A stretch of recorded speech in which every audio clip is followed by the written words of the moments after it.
Welcome to the Elevate Your Event podcast, where we talk about how to plan and execute an unforgettable event that will dazzle your guests and generate more income for your organization. From fundraising and securing trendy auction items to event production and logistics, get the best tips and advice from seasoned fundraising and event professionals who have been in your shoes.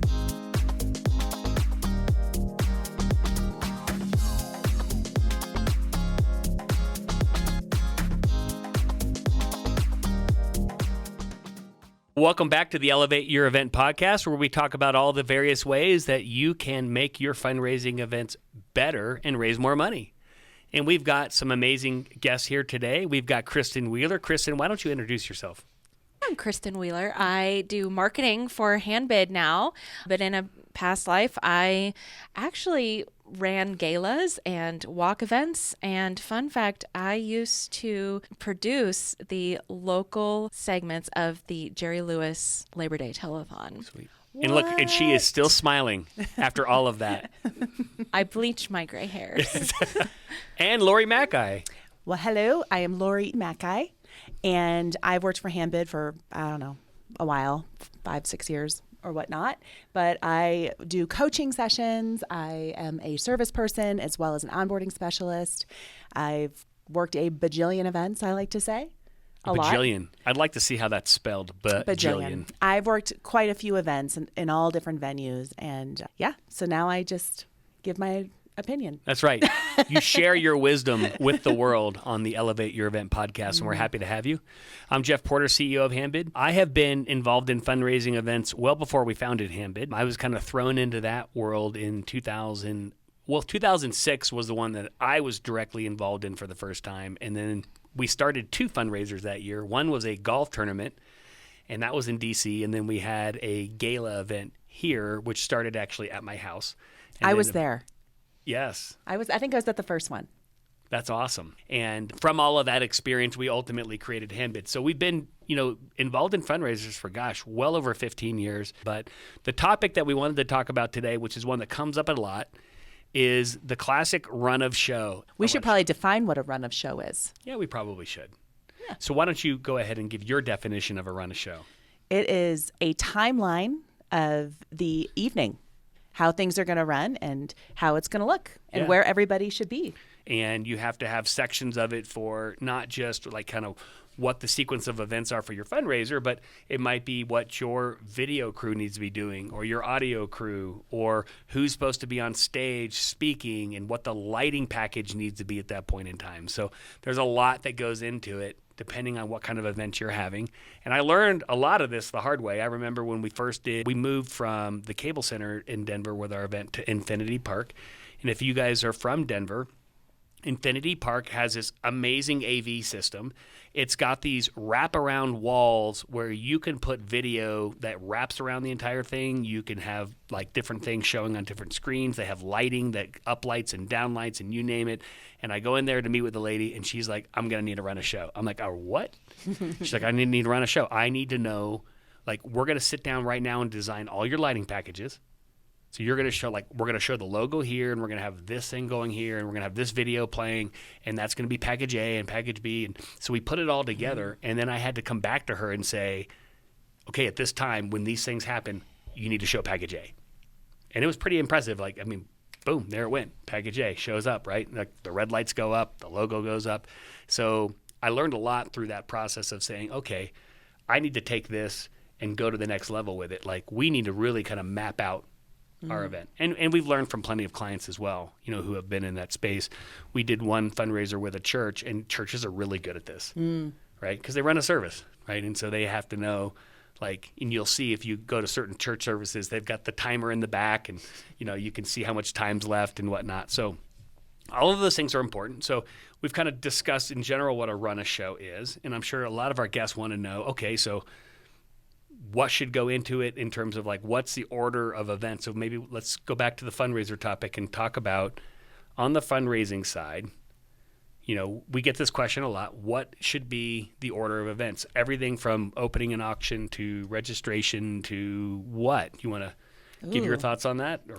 Well, if we're going to start with the whole thing, I'm going to say tickets, opening up tickets and event promotion, I like tickets about 2 months out.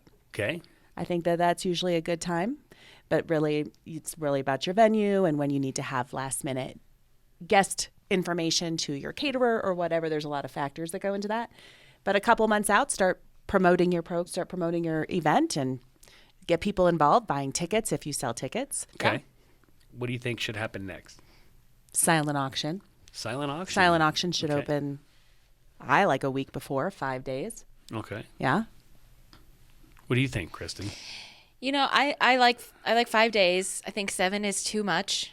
7 feels like it would be the right answer, but I think it's too much. I think Well, you have to have all your create items that up. sense of exactly. And I don't know about anybody else, but I sure haven't been up until 2:00 in the morning entering silent auction items into the system for my events. Yeah. Never. Also, let's point out the fact that if you do open up a silent auction early, you can relieve yourself from having to have everything in there. You can have some items that you hold back, that you peel back, and you wait to release those until maybe 1 or 2 days in. Or, hey, we've just now opened up the sports category. Or if you're a school, parking spots. Okay, so something along those lines. And you can always tease your items before the auction actually opens, especially the big ticket ones that you want people bidding on, to give a sneak peek so that people can download their apps and get their bidding in order, so that way when it opens, the bids start coming in and you don't have people perusing. You have them ready to bid on the things that they want.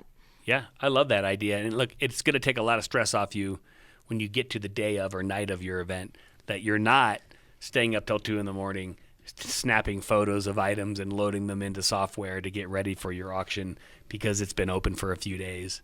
Or navigating questions when you're trying to run an event. Yeah.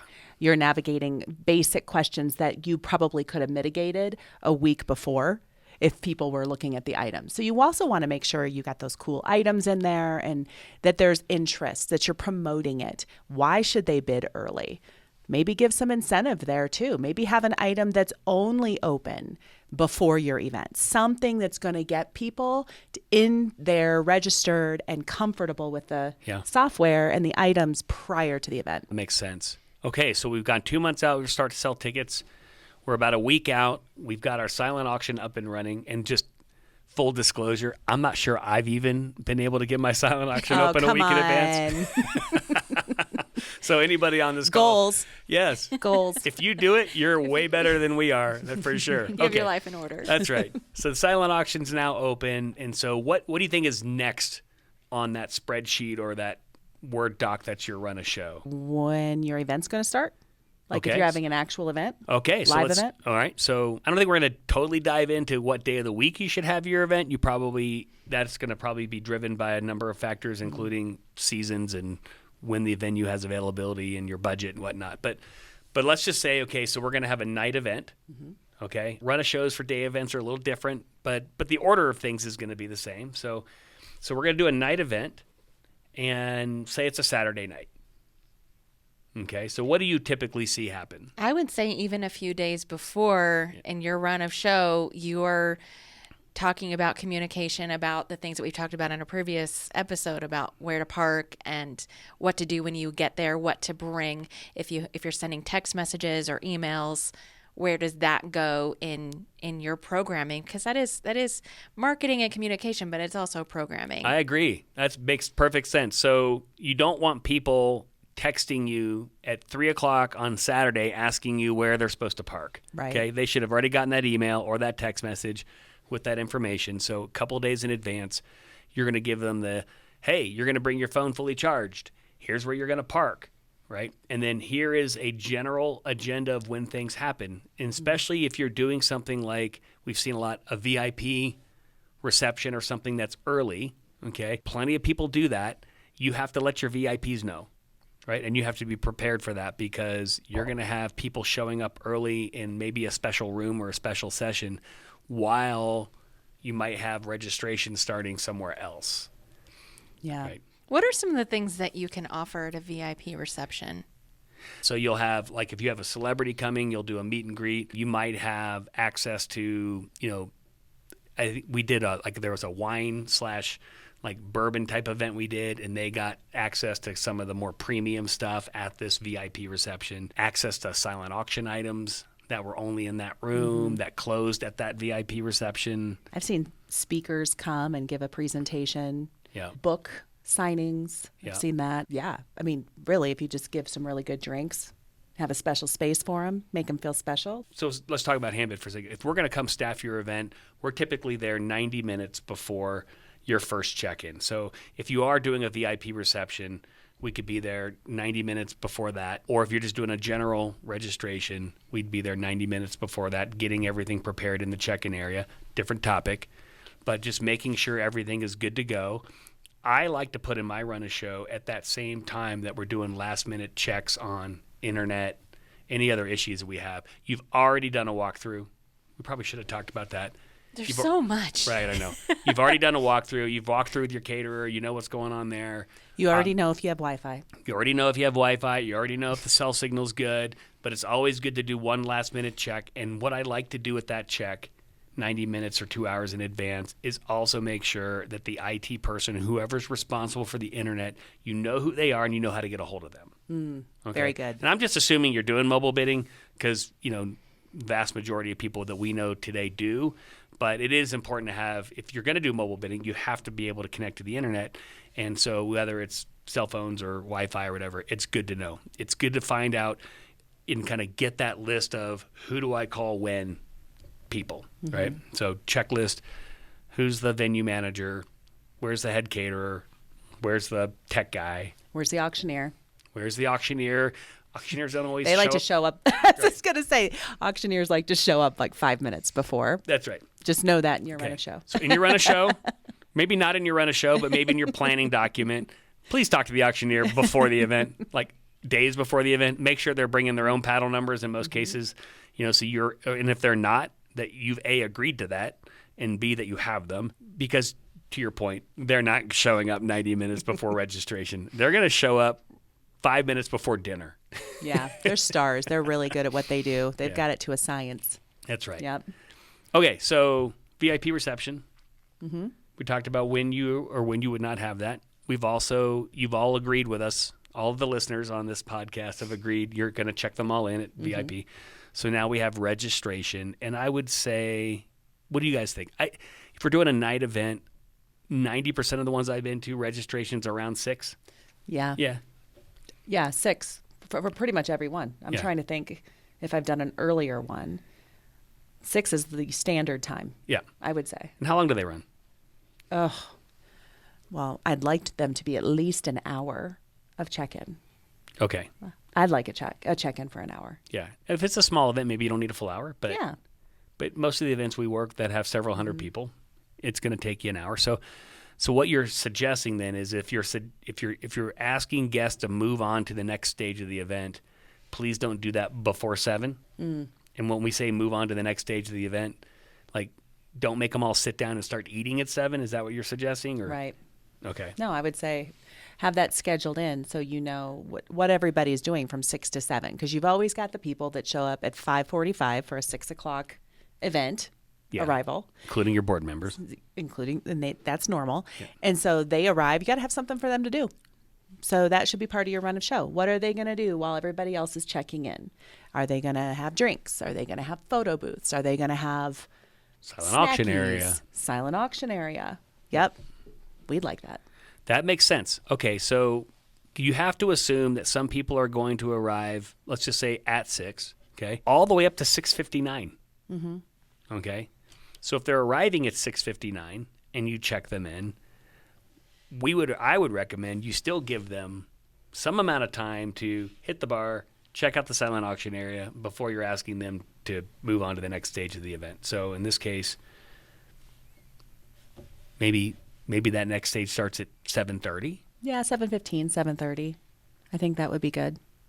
Well, I think there's the run of show that you have on your paper that you give to the venue and, sort of keep internally. And then there's the run of show that you give your guests. And those could be a little bit different. So I think it's good to add a cushion. So you tell guests that registration is from 6 to 7, but you and your staff or your volunteers know that really they have until 7:30, because you don't want to feel stressed and rushed, and you don't want to rush your guests to go on to the next thing. And I think it's important to be careful about the order of your activities so that there is time to if you're having a dinner, there's lots of time for them to get their dinner and sit down and settle before your next formal sort of hard start event happens. Yeah, as I part think of your that's an event. important comment, is the concept of slack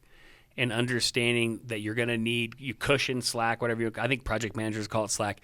You need to have a little bit of margin in your run a show. If you have everything butting up against each other, you're going to be a ball of stress Yes. when things run late. And all you're going to hear is, we're running late, we're running late, we're running late. Right. And that's, you want to enjoy yourself at your event. And you Right. want to set the expectation for your guests too. Of course, I automatically think of galas, but if you're running some kind of conference or convention, or you have a set of speakers, guests get really annoyed when you're running behind the schedule that you printed to them. Well, that's even better. Maybe we don't put times on a printed program, Right. so that there is no expectation on the guest to be like, we're running late. Supposed to be doing live auction right now. Yeah. There's always those people, right? I ran a derby event for, 12 or 13 years. And the only thing there were a couple things that really mattered, and those times had to be on the run a show, because there's a horse race and it starts in Denver about 4:50 p.m. every year. Now, it does run a little late because you have to shove horses into these things, and it has to start the race. And so if there's any delay in that, it can go off at 4:55, 4:56. But it's still in that general time frame. So we have to close betting at a certain time. And then all we would say after that was, after the race. Everything was after the race. After the race, this is going to happen, right? Mm-hmm. After that, this is going to happen. So sometimes you can give yourself all the slack you want. So after registration, we're going to be seating around 7:30. If you're doing a plated seated dinner, it does take longer, and you have to start asking yourself, based on the type of meal you're having, do I want waiters walking around picking up plates and dropping plates in the middle of a presentation that's going on? So you're going to have to, and if you're at a hotel, you'll have to work with the hotel staff. If you're working with a caterer, you're going to have to ask them, like, when are you going to be dropping and pulling plates? So that I know I don't want them doing that in the middle of my tearjerker video or my executive director's talk or whatever it might be. So you're going to have to plan that out, right? I don't know if you guys have had any experience. So maybe with you're not eating, but are you drinking? Is the bar open? Yeah. Yeah, do you close the bar right before the presentation? I've had many, many people do that. And in a lot of cases, that is very helpful. Auctioneers like the bar closed. In most cases, they're going to ask you to do that, especially if they're doing a paddle raise and they want people paying attention. I like it when the bar is closed. I like it when they have a cocktail hour where this is drinking time. This is time to drink. And then now we're going to close the bar for this portion of the program. And then we're going to open it back up for party time after, like celebration after. I've done events where bar was closed and it was just impossible to get people to settle down and stop talking. And it got to the point where it was rude, and we had a 15-year-old speaker, and the MC kept having to get up and say, "Can everybody please be quiet? We need to hear her message." And the show, the program, the presentation was constantly interrupted by people talking and by people asking them to stop talking. So I would love to hear from you on what your pointers are to get people to settle down a little bit. I have seen some interesting ways. Okay, I'm not the big glasses ding ding ding thing. There's people that do that, but I've seen auctioneers shush the crowd, and I've seen that done in really tasteful ways, and I've seen it done in really rude ways, all with the same objective. Hey, look, we do need to quiet the crowd down. We have a presentation. You're here for a reason. So, it is tough when guests are making a lot of noise. But the ones that I've seen work really well is when that auctioneer gets off the stage, or the MC gets off the stage, walks through the tables that are seated, and just starts talking about what's coming next and whatnot, because as they get closer to people that are talking, those people start to pay attention. So I think sometimes you can just kind of like indirectly redirect people to the stage or whatever, but it's tough. I mean, I've been in plenty of them where I just felt bad for the charity because it could not get the crowd to be quiet. I mean, do you think that has to do with maybe the run of show then? I mean, do you feel like those events that typically have that issue are, maybe had too long of a cocktail hour, or maybe they riled the crowd up, with something and then are asking them to now be quiet? Do you think that that's a run of show thing? Or worse yet, when you've been there for 2 hours, right? Because they're not getting to the program. Yeah. Right? There's too much. It's and an then art form. It's for like a sure. wedding where you go to a wedding and you're waiting so long for the bride and groom to come that you're like, Yeah, what the heck? so you do have to be cognizant of these people are there for your fundraiser. So with the run of show, I mean, the presentation can be done at the beginning, then a little bit at the middle, right? And then at the end. So then you keep, especially for the ones that have really long presentations. Benefit auctioneers are good at this, but Yeah. I mean, the ones that we work with that are good are really good at this, and that is really starting to kind of warm the crowd up or kind of concentrate the crowd by playing a game. Yes, Like a heads or tails or games. whatnot. That actually does a nice job of getting people focused up front. And then from there, I would always do that first. And most auctioneers, I think, would recommend that. Hey, let's go play a game with the crowd. And then once the game is over, then we can move into other parts of the program. And you get to decide. And that's the next thing we should talk about, which is, okay, so the next part of the program. We have a program, a paddle raise, and a live auction. And what are your thoughts, Lori, on... And we're going to ask you next, Kristen, so get ready. What are your thoughts on what order those should go in? Because we get asked this question a lot. A lot. Okay, so I like a little program, and then I like a live auction, Okay. with the game beforehand. I like a game beforehand, live auction, and preferably not with 500 live auction items. Very particular. We can talk about that in another podcast. Live auction. And then right after the live auction, I like a good, solid ask, usually a loud video of some sort, something that brings people in, centers them, and prepares them for a paddle raise. And I like a good, really good video with a good message, like clear. Can I throw another twist into that? Yes. It's another part of the question. I totally forgot to ask earlier. So when do you close your silent auction? I'm scared to answer this question because honestly, I really think Jeff and I have a little bit of a different opinion on this. I like the silent auction to close before the live auction and paddle race. Okay. I accept your answer. I differ, does but we're not going to come agree. back to that. I do disagree. But let's hear from Kristen first, and then we'll come back to me. Okay. No, I agree. I like to insert portions of the program into I should say it backwards.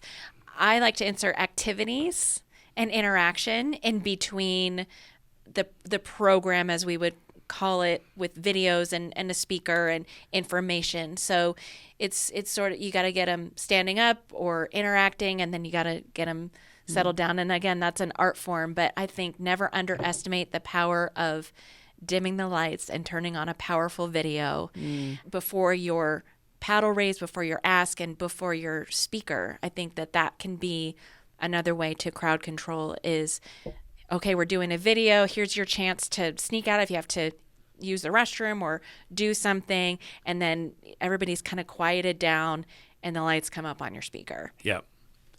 No, that makes sense. What about when you close the silent auction, Kristen? Yeah. Did you see her dodge that question? That depends. What does Kristen think? I actually think that you're both right, because I know what Jeff's answer is because I listened to the podcast. I actually think that you're both right, but I think it depends on how long your program is. Yeah. You don't want people to leave during your appeal to go pick up their silent auction items, but you also want to give your checkout staff and volunteers enough time to gather the auction items and get ready for checkout. So it's going to depend on the length of your program and also how large your silent auction is. It is tough. It is tough. And so we'll come back to that because there are pros and cons to both.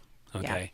So I love the video before the speaker too, because I think it does set the mood of the crowd if that's the type of speaker you're going to have. If your speaker is not related to your charity, and I've seen that too, then maybe the video after that would be the better way to go. But I am a fan of, if you're going to do a program, and you should, keep it short. Please, I mean, unless this speaker is part of your program. Like if this speaker is part of the reason why everybody's coming, and I did do an event once, and it was a Navy SEAL, and he got up, and it's the guy that had shot Osama bin Laden, and he had people glued to his seats, and people did not move for 45 minutes, okay? Now, as soon as he was done, they're trying to move on to the program, and 300 people run to the bathroom, right? But so you just have to know, okay, how long is this guy going to speak, or this person, and know accordingly like how you're going to accommodate that, because if you are going to have something a segment that long, you're going to need to give people a bit of a break. But so I like the video, and then a short program, with short speeches, and then I actually like the paddle raise before the live auction. Interesting. And not everybody does it that way, but I think you connect it to your program. So I don't think it matters to me. Like, here's two things I think of as a charity. So the first is yes, I've got somebody, and they're probably one of my wealthier donors, and they're in the room, and they're probably going to bid on that trip to, Tahiti or something. Okay. But they might also donate 10 grand to me too. And I'd rather actually get the 10 grand than them buying the trip to Tahiti, which, unless it was fully donated to me, I'm paying a consignment cost on. So, but honestly, those are coming out of different parts of their budget anyway. I mean, people's discretionary income and vacation income is they're going to go on vacation, and they're going to spend money to do it. And then if they love your organization, they're going to donate to that as well. So just keep that in mind. But I do think it's interesting to do a paddle raise first and capture those people, then do your live auction. And you're going to see why here in a second. You're going to have a much smaller audience for your live auction. Let's be honest, right? Not everybody's going to participate in it. And a lot of people who have zero desire to spend thousands of dollars in your live auction, you're asking them now to sit there for 15, 20, 30 minutes. Or longer. Even if it's entertaining. That's true, yeah. To get to the paddle raise, and then you're going to close your paddle raise. And I do think you close your silent auction late. And the reason why you close it late is because people do leave. And you don't want them leaving. Now, if you close it after you're live, you've already entered your appeals. Right? And now the people that want to leave, that don't want to participate in live, you've got all that stuff ready for them, and they can check out early even if the silent's not done. So that's kind of my – and then, okay, so someone who didn't win, maybe they weren't, maybe that theory is wrong and they only have a budget of a certain amount of money and they didn't win something in the live. Have that auctioneer go back and do another quick ask. If there was something in the live that you were hoping to win and you didn't have an opportunity to win,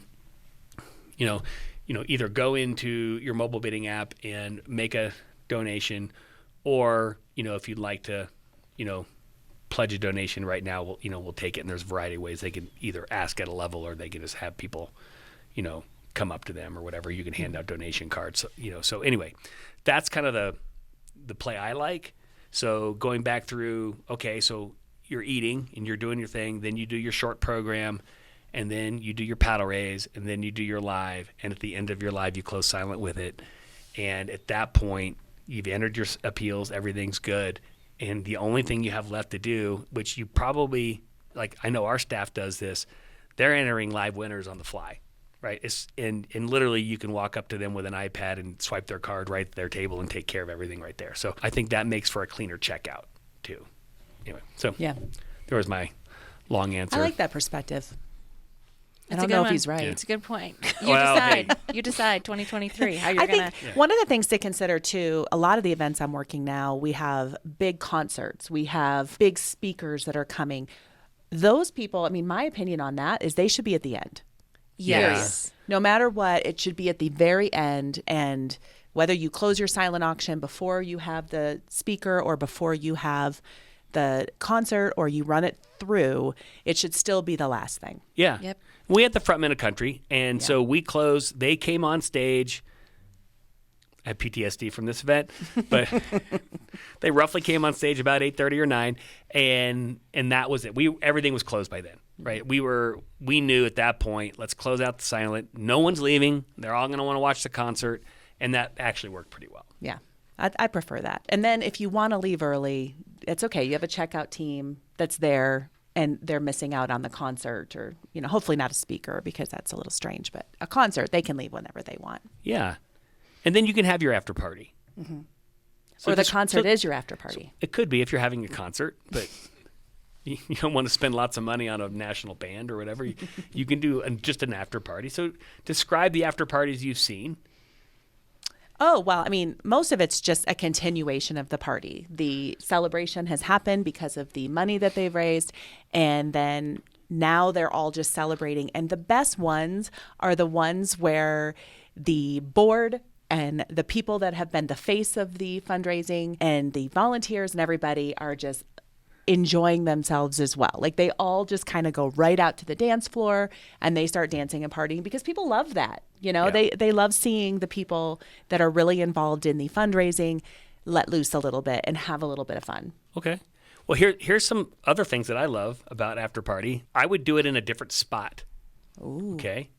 So this is taking the after party to a new level. So if your budget doesn't account for this, that's fine. But put it in a same area, same building, just like you say you're in a hotel, maybe it's in a different room. Maybe you brought in a new entertainer. Maybe there's a DJ in there, okay? And then I think you serve pizza. I was just about to say that. I had Chick-fil-A at one of my Yes, events. Chick-fil-A. Oh, they just had Yeah. a big thing at Chick-fil-A that they rolled in. Oh, so good. And they got it donated. People love that stuff at the end of the night. Oh, yeah. They love it. Yes. And who's to say your after party can't be an extension of your VIP? It could be. I mean, it could be your VIP thing. Yeah. It could be something to treat them special. So if they want to stay late. Yeah. I guess you could even make it part of your ticket package. And then you could sell tickets to your after party at your event for those people who didn't buy them the first time. We did a surprise after party. Oh, It yeah? was sort of a surprise. We knew that people knew that there's always something Yeah. at the end after the emotional program, but we did sort of a surprise where we had the curtains up on the stage, and once all the totals were in and the program was over, it's one of my favorite things ever. It's called a kabuki drop. We got to work with a theater production company because our venue was at the Performing Arts Complex. So all these people knew kind of what we were going for. And it's called a kabuki drop, and curtain just drops from end to end, just drops vertically. It doesn't open, it Yeah. just drops. And the band was there and they started playing, and you could do like confetti and all kinds of things. They started playing a Pink song and everybody was on their feet. It was so much fun. Well, that sounds like fun. That sounds awesome. Yeah. I like a kabuki Why drop. weren't we invited to Kristen's events? I don't know. What's up with that? I don't know. Different podcast. It's a good time. That's a good time. They're a good time. A kabuki So let's drop. talk about a couple of other twists. Okay, there's a few in there. The one that I want to bring up is working with your auctioneer on your auctioneer's program, and that includes the paddle raise and it includes the live auction, right? Because you made a very good point. It takes time to go through live auction items, especially if this auctioneer likes to talk. And I've been to a few where it's like a comedy show up there between two auctioneers, and like it's 8 minutes in and we've gotten through one item. Yeah. And I'm looking over at the client thinking we need to like pick this up. So you need to know how many items are going to be in your live auction. And then the other thing is there's a popular fun, I would say appeal thing called a runaround, or there's a variety of words for it, but I think that I tend to call it a runaround. And that is where you have a prize, and then you typically set a low donation amount, like $50 or $100, and you start an ask. And the last man standing, I think is another one they call Yeah. it. So the last person to donate wins the prize. But you can donate over and over and over again, right? And so they'll do it, and they'll say bidder 232, and then it's silent, and they're like going once, going twice, and then another paddle comes up. Okay, they're a lot of fun. I will tell you, though, they take a long time. A long time. Okay, now that sounds great. Like every 30 seconds that I'm extending this, obviously, people are donating, and that is awesome. I'm just warning you, though, when you're looking at your run a show and trying to get everything down to the, minute or second, just know that those things can really stretch out. Mm-hmm. And if you do them first, those people they were maybe just as likely to donate $500 or $600 to you. They just did it now in $6 $100 increments in the attempt to win a prize. So anyway, I just want to throw that out there because I've seen that kind of put a twist to things. And you don't have to do all the things. You can be selective. You don't have to do a live auction. You don't have to do a paddle raise. You don't have to do a runaround and a heads or tails. And then, I don't know, drawings. I was going to say the other word. The R word. The R word. I mean, you don't have to do all the things. Okay. So really strategize what's going to be best. You know your people the best. You know what they enjoy and what they like. If you're running an auction with 15 auction items and 5 people are bidding on them, then all the other people are just sitting there watching 5 people bid on something. So, maybe try something new. Yeah. Try something different. There's all different ways to peel in fundraising at an event. I worked an event that I loved they peeled in auction items in between a dance contest that they were running. Oh. And so you would have loved it, Kristen. Kristen would have loved this. It was So You Think You Can Dance, or not So You Think You Can Dance. What's the other one? Anyway, celebrity dancing with Dancing with the Stars. Dancing with the Stars for local celebrities in a big city. Oh. And so they had a Dancing with the Stars, and in between they auctioned off auction items. And it was so fun, and everybody was into it. And it was loud, but everybody still did it. It was really cool. So, oh my gosh, there are local celebrities that I would like. They could auction off the bow tie that they wore while they were dancing, and I would be like, so it was a fun event to work. No, that's a good point. You don't have to do all of it. And we've talked about this in the past. Silent auctions and live auctions do appeal to different types of people. Obviously, some both. I mean, they're going to have both on there. But, the live auction people they're your ego-driven people. They want everybody in the room to see how much money they're spending. And so it's good to take advantage of that. Your silent auction bidders tend to be more your bargain hunters. And so you just have to kind of keep that in mind when you're thinking about, like, do I want to do both of those or not? Paddle raise is important. I think the other thing I would note on a paddle raise is you have to understand how much money you have in the room and kind of where you want to start things. And if you've got, it's fine if you have sponsorships of $5,000 or $10,000 or more. If you want to recognize them through your paddle raise, you can do that. You don't have to get them. Sometimes they're not going to want to stand and be recognized, but you can throw a paddle up in the back and just say, thank you, Jim and Sally Smith, or something like that, or thank you, Paddle 232. And that'll warm the room up too. I mean, paddle raise is an art, and you have to be real careful with it. It's really awkward to go 20, 10, 5, and have 0 people donate. So you have to know that stuff. Yeah, there are few things more awkward at an event than calling out a number and nobody. That will take your momentum. All the momentum that you built up can be destroyed with that moment. Yeah. So anyway, it's not a run a show thing, but just kind of keep that in mind when you're kind of setting your levels with your auctioneer. Your auctioneer should guide you through that process anyway. If you have an auctioneer, we should do a podcast on that. Should I hire a benefit auctioneer? The short answer is yes, but there's a long answer to that too. No, I think that, for a typical gala, the event run of show from beginning to end, cocktail hour, dinner, live auction paddle, and end, right? Yep. Little presentation in between there's 3 hours? Typically? Yeah, I would say if you're doing registration at 6, that it's typical that you're closing your silent at 9 or 9:30, which means everything's kind of done by then. People don't want to, unless you're doing a really fun after party, people don't want to stay longer than 3.5, 4 hours, I would think. Yeah. Right, so that's 6 to 10. And people should be out. Checkout should be at, 9:30 to 10 or 10:15 or something, and people can get in their Ubers and go home. And then there's stuff that you do afterwards. I don't tend to put it in my run a show. There's the whole post-event reconciliation, cleaning up stuff. The people that left early, they didn't pick up their stuff. The people whose credit cards ultimately got declined when they tried to charge $45,000 on it. Always send a thank you. Oh, of course. Totally forgot that. Definitely you need to thank your guests. And that needs to be part of, I would run a show, not run a show. It needs to be part of your process. And not just are you thanking your guests, you need to be thanking the donors who donated auction items, your committee who came and helped you run your event, and anybody else that volunteered or participated. You need to thank them. And then you also need to wrap up with every single one of your vendors. You need to reach back out to your mobile bidding company if you used one, and you need to talk about what worked and what didn't work. They want to hear from you. You need to do the same with your caterer. You can't just walk away from folks frustrated, not frustrated, because they're not going to get better if they don't hear from you. A thank you / feedback stage is a good way to wrap it up, and also probably to wrap up this podcast. Yes. Thank you, Jeff. Thank you. It has been a pleasure chatting with you ladies about this, and we hope that you guys found this information helpful as you're thinking about and planning your next event, that you think about putting that paddle raise ahead of your live auction. Or not. All right, until next time.